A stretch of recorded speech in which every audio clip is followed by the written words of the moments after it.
सभी विद्यार्थियों का आज की इस कक्षा में स्वागत है। आज हमारा टॉपिक है छंद और छंद के अंतर्गत हम पढ़ेंगे द्रुत विलंबित छंद और वंशस्थ छंद। किस प्रकार द्रुत विलंबित छंद के लक्षण होते हैं, उसका उदाहरण क्या होता है और किस प्रकार जो है आपके वंशस्थ छंद का लक्षण क्या होता है और उदाहरण क्या होता है, इसके बारे में हम पढ़ेंगे। तो सबसे पहले हम देख लेते हैं दोनों छंदों में एक नज़र में हम देखेंगे और इनकी विशेषताओं और उदाहरण का प्रश्न भी आता है और दोनों छंदों में जो है अंतर करने का प्रश्न भी जो है परीक्षा में पूछा जाता है। देखिए, यह है अपना द्रुत विलंबित और वंशस्थ। इन दोनों छंदों के बारे में हम जो है अध्ययन करने वाले हैं। किस प्रकार जो है हम इन दोनों छंदों के बारे में अध्ययन करेंगे। देखिए, द्रुत विलंबित के लिए आपको एक शॉर्ट ट्रिक याद कर लेनी है कि द्रुत विलंबित सो है नबो बरो। द्रुत विलंबित सो है नबो बरो। और वंशस्थ के लिए भी आपको एक ट्रिक याद कर लेनी है जो है जतो तू वंशस्थ मुदिरितम जरो। इस प्रकार ये दो छंद हैं और दोनों छंदों की हमने शॉर्ट ट्रिक याद की है। द्रुत विलंबित सो है नबो बरो, ये द्रुत विलंबित की शॉर्ट ट्रिक है। और जतौ तु वंशस्थ मुदिरितम जरो, ये अपने वंशस्थ की शॉर्ट ट्रिक है। अगर ये दोनों पंक्तियां अगर आपको याद है तो आप पूरे द्रुत विलंबित और वंशस्थ छंद के लक्षण और इनकी विशेषताएं याद कर सकते हैं। देखिए, पहली विशेषता क्या निकल के आएगी, अभी हम आगे डिटेल में बाद में पढ़ेंगे, पहले सूक्ष्म रूप से पढ़ लेते हैं। द्रुत विलंबित वर्णिक छंद है और वर्णिक छंद में वर्ण गिने जाते हैं 1 2 3 4 5 6 7 8 9 10 11 12। हमारा निष्कर्ष निकल के आया कि प्रत्येक चरण में 12 वर्ण होते हैं। ये समवर्णिक छंद है और प्रत्येक चरण में 12 वर्ण होते हैं। अगर हम वंशस्थ की बात करें तो 1 2 3 4 5 6 7 8 9 10 11 12। इसमें भी कितने वर्ण हो रहे हैं? 12 वर्ण हो रहे हैं। दोनों में 12 वर्ण हो रहे हैं। तो फिर हम अंतर कैसे करेंगे? अंतर करेंगे हम गण व्यवस्था से। किस तरह से करेंगे? गण व्यवस्था से। देखिए, इसकी जो गण व्यवस्था है वो भी इसी सूत्र में आ रही है। किस प्रकार इसकी गण व्यवस्था है? यानी न का मतलब हो गया नगण, ब का मतलब हो गया बगण नभो, और फिर ब का मतलब हो गया बगण और र का मतलब हो गया रगण। नभो बरो में नभ बर वाला शब्द जो है ये अपनी गण व्यवस्था को बताएगा। न का मतलब नगण और बो का ब का मतलब बगण, फिर ब का मतलब बगण और र का मतलब रगण। यानी हमने ये पढ़ा था कि 3 वर्णों का समूह जो है गण कहलाता है। और अपने गण कितने बन रहे हैं? 1 2 3 4। तो कुल कितने वर्ण हो गए? 12 वर्ण हो गए। यही अपना जो है 12 वर्ण हमने पहले पढ़े। फिर देखिए, यहाँ जब वंशस्थ की बात करेंगे तो जतो और जरो ये दोनों अपनी गण व्यवस्था को बताएंगे। तो जय का मतलब हो गया जगण, तय का मतलब हो गया तगण, फिर वापस जय का मतलब हो गया जगण और फिर रे का मतलब हो गया रगण। यानी यहां पर भी 12 वर्ण हो रहे हैं और इन 12 वर्णों को जो है हमने 4 गणों में बांटा है। और 4 गण कौन कौन से हैं? जतौ से बनेगा जय का जगण तय का रगण, और जरौ से बनेगा जय का जगण रे का रगण। इसमें भी 4 वर्ण हो रहे हैं और एक जो गण, इसमें भी 4 गण हो रहे हैं और एक गण में जो है 3 वर्ण होते हैं। तो 4 में हो गए 12 वर्ण। यही हमने यहाँ पढ़ा कि प्रत्येक चरण में कितने वर्ण होंगे? 12।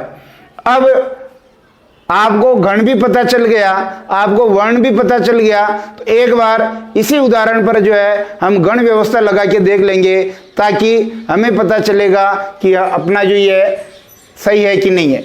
तो जैसे द्रुत विलंबित पे देखिए, ये द्रुत पे 1 लगाऊंगा, त पे 1, वी पे 1। अब ये ल है, आधा मैं आ रहा है, आधा मैं से ये जो ल है आपका जो है 2 मात्रा वाला हो गया, बी पर 1 और त पे 1, 100 पे 2, है पे 1, 90 पे देखिए 1 2 1 2। ये मात्रा हमने लगाई कि द्रुत में ये चूंकि र पूरा है, द आधा है, लेकिन आगे कोई वर्ण नहीं है, तो ये प्रभावहीन है, इसलिए एक ही मात्रा लगेगी। त पे 1, वी पे 1, ल के आगे आधा वर्ण आ रहा है तो ल पे 2 हो गई, फिर 1 1 2 1 1 2 1 2। अब देखिए गण व्यवस्था अगर हम देखते हैं तो हमने पढ़ा कि पहला नगण होना चाहिए, और नगण का मतलब होता है, नगण का क्या मतलब होता है, न सैल नगण। गण व्यवस्था में नगण का हमने पढ़ा नस्ल, यानी तीनों में एक एक मात्रा आनी चाहिए, तो ये अपने तीनों में एक एक मात्रा आ रही है, हम कह सकते हैं ये नगण है। ये क्या है, नगण। फिर आगे देखिए दूसरा होना चाहिए बगण, यानी बानस बगण, और बानस में हमने पढ़ा 2 1 1, तो अपने भी मात्रा आ रही है, ये हो रही है बगण, यानी 2 1 1। फिर देखिए फिर आगे आना चाहिए अपने बगण, यानी बानस, तो ये मात्रा आनी चाहिए। ये तो अपने गण के उदाहरण थे याद रखने के कि मात्रा कैसे लगेगी, तो यहाँ 2 1 1 मात्रा लगनी चाहिए, और अपने भी 2 1 1 मात्रा लग रही है, यानी बगण। फिर देखिए र से रगण, यानी राजबा, राजबा, और राजबा में हमने पढ़ा 2 1 2, तो यहाँ लग रहा देखिए ये रगण हो गया, राजबा 2 1 2। यानी गण व्यवस्था भी अपनी सही बैठ रही है, पहले नगण है, फिर बगण है, फिर बगण है, रगण है, हमने यही पढ़ा नगण बगण बगण और रगण। और गण व्यवस्था में नस्ल, बानस बानस राजबा। तो इस एक सूत्र के द्वारा हमने वर्ण गिन लिए, इस एक सूत्र के द्वारा हमने गण गिन लिए, और इस एक सूत्र के द्वारा हमने गण लगाना भी सीख लिया। फिर आगे देखिए वंशस्थ छंद में मात्रा लगाएंगे। देखिए यहां अगर मैं मात्रा लगाऊं तो 1 2 1, फिर देखिए अनुस्वार आ रहा तो 2, ये आधे वर्ण के कारण ये भी क्या हो जाएगा 2 1, फिर 1 2 1, इस पे अनुस्वार आ रहा 2 1 और 2। फिर देखिए अपना जगण, यानी जगण का क्या मतलब है, जबान, जगण का क्या मतलब है, जबान, तो जबान का मतलब 1 2 1, तो ये आ रहा अपना 1 2 1, हम कह सकते हैं कि ये जगण है। फिर देखिए दूसरे नंबर पे आना चाहिए तगण, तगण का मतलब है ताराज्य, क्या मतलब है, ताराज्य, तो ताराज्य 2 2 1 आना चाहिए, तो अपना आ रहा है तगण ताराज्य 2 2 1। इसी तरह देखिए जगण यानी जबान, और जबान में आना चाहिए 1 2 1, जबान में 1 2 1 आना चाहिए, और अपने भी आ रहा है 1 2 1 यानी जगण। फिर देखिए रगण में आना चाहिए राजबा, यानी 2 1 2, राजबा यानी 2 1 2, तो ये आ रहा है अपना रगण राजबा 2 1 2। यानी हमने इसी छंद में हमने क्या सीख लिया, हमने वर्ण निकालना सीख लिया, हमने गण याद करना सीख लिया, और गण की मात्रा लगाना भी हमने सीख लिया। इस प्रकार यदि हम द्रुत उल्लंबित और वंशस्थ छंद का अगर हम ये सूत्र याद कर लें तो हम वर्ण गिन सकते हैं, हम गण याद कर सकते हैं, गण के ऊपर मात्रा लगा सकते हैं, और इसी प्रकार ये सारी जो विशेषताएं हैं ये हम याद कर सकते हैं। इस प्रकार ये केवल सूक्ष्म विधि है, ये केवल याद रखने के लिए है कि किस प्रकार हम द्रुत उल्लंबित और वंशस्थ को जो है याद कर पाएंगे। अब हम बहुत जल्दी जो है अलग अलग रूप से द्रुत उल्लंबित छंद के लक्षण और विशेषताएं और उदाहरण, और वंशस्थ छंद के लक्षण विशेषताएं और उदाहरण पढ़ लेते हैं।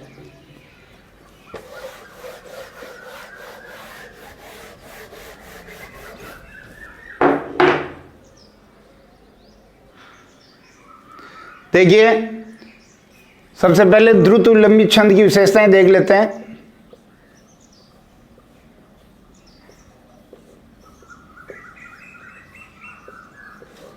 क्या विशेषताएं, देखिए द्रुत विलंबित छंद की विशेषताएं देख लिए। पहली, यह समवर्णिक छंद है। इसमें वर्ण गिनेंगे और चारों चरणों में समान वर्ण होंगे, इसलिए ये समवर्णिक है। इसमें 4 चरण होते हैं। इसमें 4 चरण होते हैं। फिर देखिए इसके प्रत्येक चरण में कितने वर्ण होंगे? 12 वर्ण होंगे, ये हमने सीख लिया। जो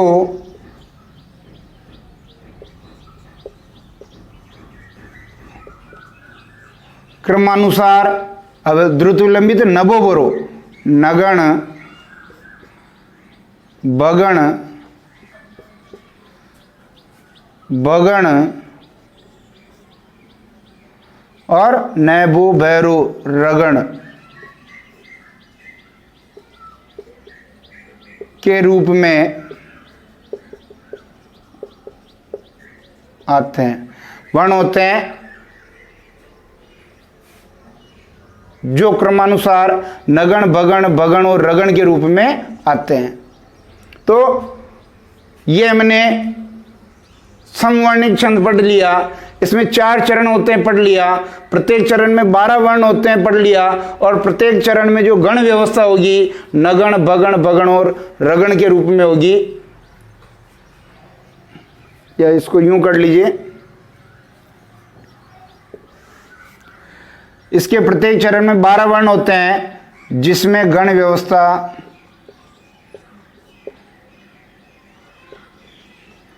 जिसमें गण नगण, बगण, बगण, रगण के रूप में आते हैं।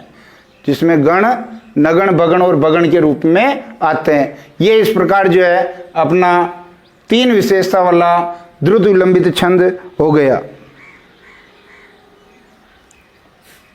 उदाहरण देख लेते हैं इसके। उदाहरण देख लेते हैं। ये हमारा जो है द्रुत विलंबित छंद का उदाहरण है। किसका उदाहरण है? द्रुत विलंबित छंद का।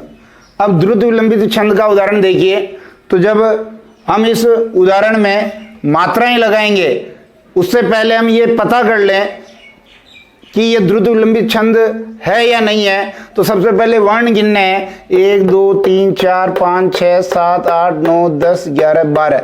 इसका मतलब इसमें 12 वर्ण है। कितने वर्ण है? 12 वर्ण तो है इसमें।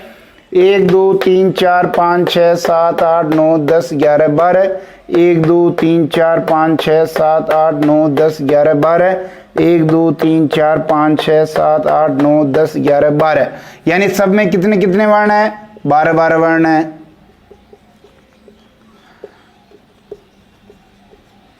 तो ये हो गया समवर्णिक। अब क्या ये अपनी गण व्यवस्था जो थी नभो बरो, कौन सी थी? नभो बरो, क्या ये इस गण व्यवस्था पे भी खरा उतर रहा है क्या? तो सबसे पहले मात्रा लगा देंगे। देखिए छोटी की मात्रा 1 1 1 2 1 1 2 1 1 2 1 और 2। अब मात्रा लगाएंगे। देखिए ये आना चाहिए अपने क्या? नगण, नगण नस्ल, नगण यानी नस्ल, यानी 1 1 मात्रा इस पे आनी चाहिए। इससे पता चल रहा है कि नगण में 1 1 मात्रा थी। फिर देखिए दूसरे नंबर पे बगण आना चाहिए। बगण का मतलब है बानस, यानी पहले 2 मात्रा फिर 1 फिर 1, ये बगण है। फिर देखिए तीसरे नंबर पर आना चाहिए अपने बगण, ये बगण यानी बानस। अब देखिए बानस, इसमें भी बा न स यानी 2 1 1। फिर आना चाहिए अपने रगण, यानी राज बा 2 1 2, क्या है? राज बा। ये इस प्रकार अपनी गण व्यवस्था जो भी ये भी सही बैठ रही है, तो हम कह सकते हैं कि ये द्रुत विलंबित छंद का जो उदाहरण है, क्योंकि इसमें गण व्यवस्था नगण, बगण, भगण और रगण के रूप में आ रही है, इसलिए ये द्रुत विलंबित का उदाहरण है। और सारे ही चरणों में, एक में नहीं, सारे ही चरणों में 12 वर्ण होंगे, सारे ही चरणों में नगण, बगण, भगण, रगण आएगा और सारे चरण जो है समवर्णिक होंगे, यानी समान वर्ण होंगे। अगर यहाँ पर भी आप लगाएंगे, देखिए ये की यही मात्राएं आएगी, फिर ये की यही आएगी, फिर 2 1 1 2 1 2, यहाँ लगाएंगे तो भी 1। अब यहाँ र का देख लीजिए, ये र में ऊ की मात्रा लगती है, ये र है, और र में अगर छोटा ऊ की मात्रा लगेगी तो ये बनेगा रू, और ये र है, और र में अगर बड़ा ऊ की मात्रा लगेगी तो ये लगेगा रू। तो ये छोटा रू और बड़ा रू, यानी कौन से में ऊ स्वर छोटा है और कौन से में ऊ स्वर बड़ा है, तो ये यहाँ पर जो है एक मात्रा आएगी। अगर आपने र ऐसे लिख दिया तो इस पर 2 मात्रा लगानी पड़ेगी और अपनी गण व्यवस्था खराब हो जाएगी। इसलिए हमेशा ध्यान रखें, शब्दों को शुद्ध लिखना सीखें, वर्तनी की त्रुटि नहीं करें। तो देखिए 1 2 1 1, फिर 2 1 1 2 1 2, ये की यही मात्रा आ रही है, ये की यही गण इसमें आ रहे हैं। फिर यहाँ लिखाइए 1 1 1 2 1 1, ये अब आधे लय की वजह से ये 2 हो जाएगी, 1 1 फिर 2 और ये 1 और 2। अब ये इसमें प्र में प आधा है और र पूरा है, इसकी वजह से ये दीर्घ पहले ही था, लेकिन ये शब्द भी अलग अलग है। अगर ये दीर्घ नहीं भी होता, इसमें 2 मात्रा नहीं भी लगती, तो भी जो है इसकी वजह से ये प्रभावित नहीं होता, क्योंकि शब्द अलग है। अगर अलग शब्द लिख दिया तो फिर जो है आधे अक्षर का प्रभाव नहीं रहेगा। ये अपना जो है द्रुत विलंबित छंद का उदाहरण है, आप इसे याद करें और अच्छी तरह लिखें।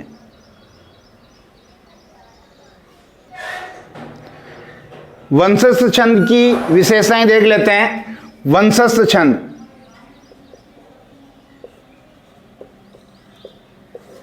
इसकी क्या क्या विशेषताएं हैं जो देखिए। पहली विशेषता वही है जो अपनी द्रुत विलंबित छंद में थी, यह समवर्णिक छंद है।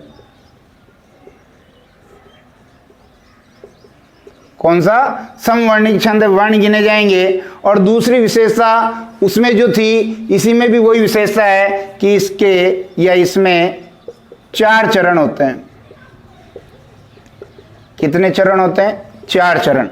तीसरी विशेषता भी वर्ण के हिसाब से उतने ही होंगे। 12 वर्ण द्रुत विलंबित में भी हो रहे थे और 12 ही वर्ण वंशस्थ में भी होंगे। तो लिख सकते हैं इसके प्रत्येक चरण में 12-12 वर्ण होते हैं। प्रत्येक चरण में 12-12 वर्ण होते हैं, जिसमें गण व्यवस्था, अब गण व्यवस्था आनी चाहिए। वंशस्थ में शुरू के 2 शब्द उठाए थे जतौ और लास्ट के 2 शब्द उठाए थे जरौ। तो गण व्यवस्था पहले जगण, फिर तगण, फिर जगण और फिर रगण के रूप में होती है।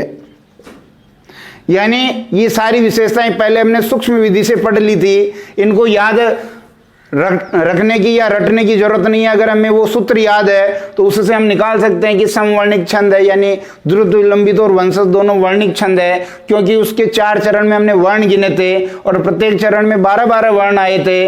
इसलिए गण व्यवस्था जो जतौ, जरौ, जगण, तगण और जगण, रगण के रूप में रहेगी। अब जल्दी से हम इसका उदाहरण देख लेते हैं।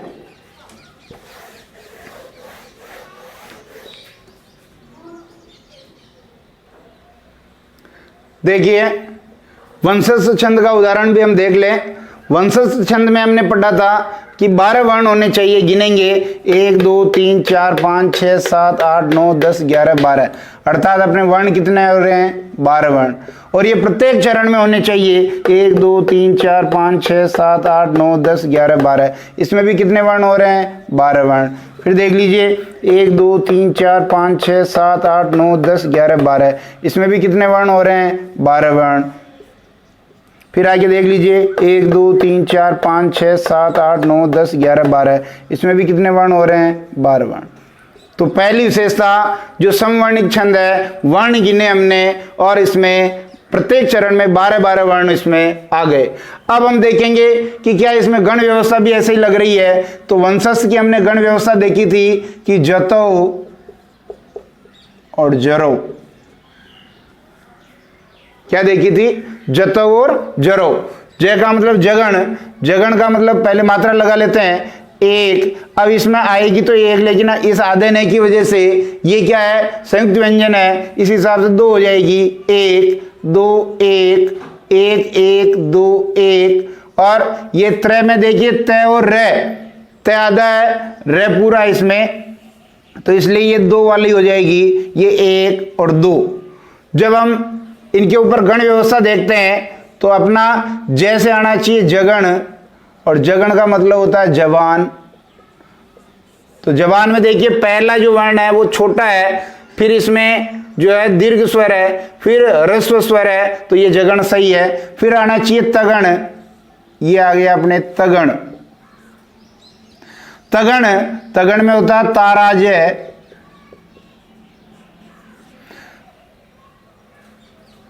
ये देखिए अपने यहां मात्रा गलत लगा दी थी, तो ये ऐसे आप पकड़ सकते हैं कि तगण में तारा जाना चाहिए, ता पे 2 मात्रा, रा पे 2, तो यहां पर हमने 1 लगाई थी, लेकिन ये वास्तव में लगनी कितनी चाहिए?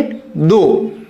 तो अपनी अशुद्धि अपने को पकड़ में आ जाएगी अगर हम सही तरीके से प्रश्न को कर रहे हैं, अगर हम सही तरीके से चल रहे हैं। तो देखिए चा पे भी 2, हे पे भी 2, 1, तो ताराजय हो गया, तगण हो गया। फिर आगे देखिए जगण, ये जगण का मतलब जवान, तो जवान देखेंगे जय बान है, बिल्कुल सही है, 1 2 1। और इसी तरह जरौ, जरौ का मतलब रगण का मतलब, रौ का मतलब रगण हो गया, राजबा यानी 2 1 2, राजबा, तो राजबा 2 1 2 हो गया, राजबा 2 1 2। तो ये गण व्यवस्था भी अपनी सही बैठ गई, यानी पहले जगण आ गया, फिर तगण आ गया, फिर जगण आ गया, फिर रगण आ गया। अगर ये गण व्यवस्था नहीं बैठ रही है तो फिर या तो अपने लिखने में त्रुटि है, या फिर वो इस छंद का उदाहरण नहीं है।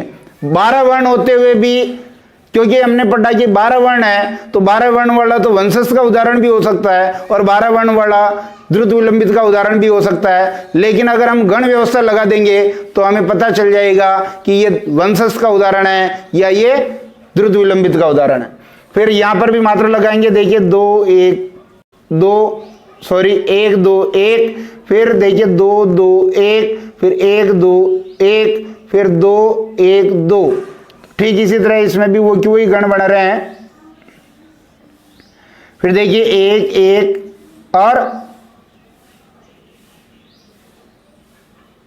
1 1 और 1, 2 1 1। क्या समस्या हो गई देखिए। तो देखिए हम मात्रा लगा रहे थे 1 1 और 1, क्योंकि ये ऊ स्वर है, व्यंजन नहीं है, इसलिए 1 ही रहेगा। इसमें देखिए 2 2 1, ये गण अपना अलग बन गया। फिर देखिए 1 1, अब यहाँ ये र आधा है तो ये 2 हो जाएगी, 2 और 1, फिर 2 1 2। फिर यहाँ देखिए